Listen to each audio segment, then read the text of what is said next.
Akkam jirtu dhaggeeffattoota keenya. Oduu yeroo kanaa qabnu sin dhageechisna an Ejersaa Abdiiti. Godina Arsii Bahaa aanaalee garaagaraa keessatti ajjeechaan murna mootummaa PPT'n uummata nagaa irratti jabaatee jiraachuu jiraattonni maddeen himan. Arsii Bahaa aanaa Siree Ganda Kolobaa Hawaas irratti dargaggoota Maammee Aliyyii Bobbaasuu fi Tolaa Jamaal Faayoo jedhaman mana hidhaatii baasanii ajjeesuu jiraattonni maddeenitti himan. Humnoonni mootummaa kun dargaggoota kana mana hidhaatii baasanii erga ajjeesaniis maatiin akka hin awwaallanne reeffa dhorkachuus dubbatanii jiru. Akkasuma gaafa mudde 8,2025 aanaa xiyyoo ganda unshoo keessattis nama maqaan isaa Bashir Kamaal Gammadaa fi Sultaan Haasan jedhaman ajjeesanii reeffa isaanii bosonatti gatanii bineensi akka nyaate jiraattonni kunneen maddeenitti himanii jiru. Itti dabaluunis isaan kana akka fakkeenyatti maqaa kaasne malee turtii torban tokko keessatti namoota 10 ol mootummaan ajjeesuu jiraattonni kunneen dubbatanii jiru. Guyyoota 10 booda Itoophiyaatti namni vaayirasii Maarbargiin qabamee ammas deebi'ee mul'achuun beekame. Ministeerri Fayyaa Itoophiyaa mudde 12,2025 vaayirasiin Maarbarg dabalataan nama tokko irratti argamu beeksisee jira. Dhukkubsataan haaraan kun hospitaala waliigala Jiinqatti yaalamaa kan jiru yoo ta'u, vaayirasichi jalqaba naannoo kibba Itoophiyaa magaalaa Jiinqatti adoolessa 23,2018 akka lakkoofsa Itoophiyaatti galmaa'uun ni yaadatama. Odeeffannoon ministeera fayyaa argame akka mul'isutti waliigalaan namoota vaayirasii Maarbargiin qabaman 14 gaheera. Erga vaayirasichi argame as qorannoon laaboraatoorii namoota 1,765 irratti gaggeeffamee jira. Namoota vaayirasichaan qabamuun isaanii mirkanaa'e keessaa namoonni 8 yoo du'an 4 bayyanataniiru. Namoonni 2 ammoo yaala argachaa jiraachuus ministeerri fayyaa beeksise. Ministeerri fayyaa dhukkubicha to'achuuf hojii ordoffii ittisa dhibee cimsee itti fufuu isaa ibsee hawaasni akka of eeggannoo olaanaa godhus hubachiifameera.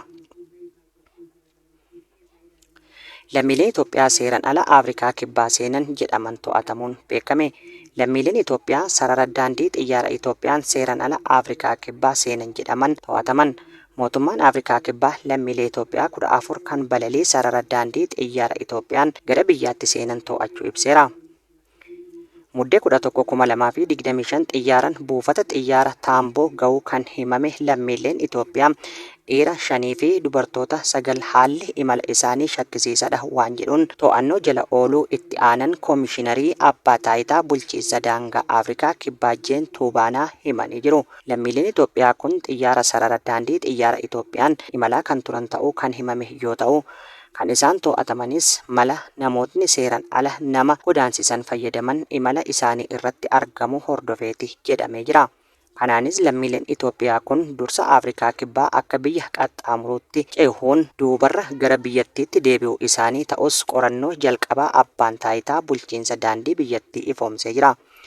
Haaluma wal fakkaatuun xiyyaara sarara daandii xiyyaara Itoophiyaan kan Afrikaa kibbaa seenan lammiileen Baangilaadesh 16 ragaa imala seerummaa hin qabneen imaluun to'atamanii jiru.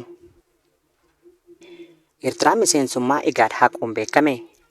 Eertiraan dhaabbanni walta'iinsa misooma biyyoota ba'a Afrikaa IGAD fedhiiwwan naannichaa guutuu hin dandeenye jechuun keessaa ba'uu ministeerri odeeffannoo Eertiraa beeksise.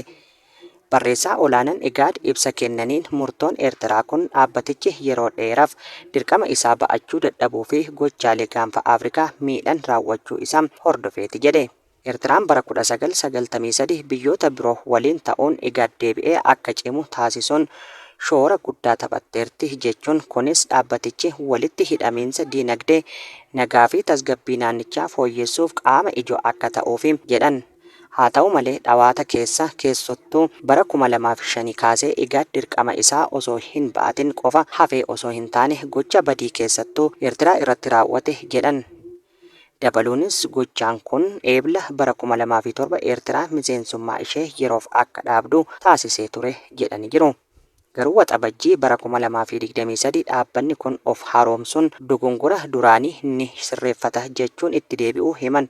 Haa ta'u malee dambalii isaallee kabajuu dhabuudhaan fudhatama isaa laaffisuun dirqama seeraa osoo hin ba'in hafe jedha ibsichi.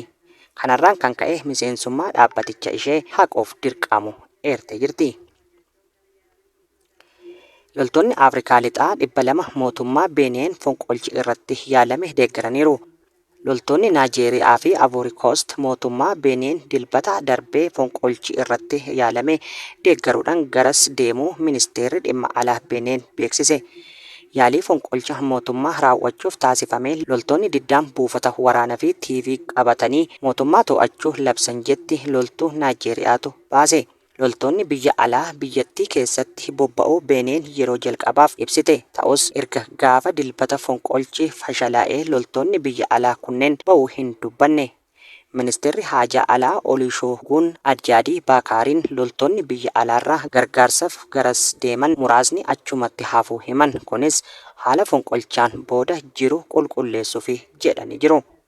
Egaan kabajamtoota hordoftoota keenya oduun har'aaf qabnu asirratti raawwannee jirra. Qophiilee keenya biroo waliin turtii gaarii isiniin jenna.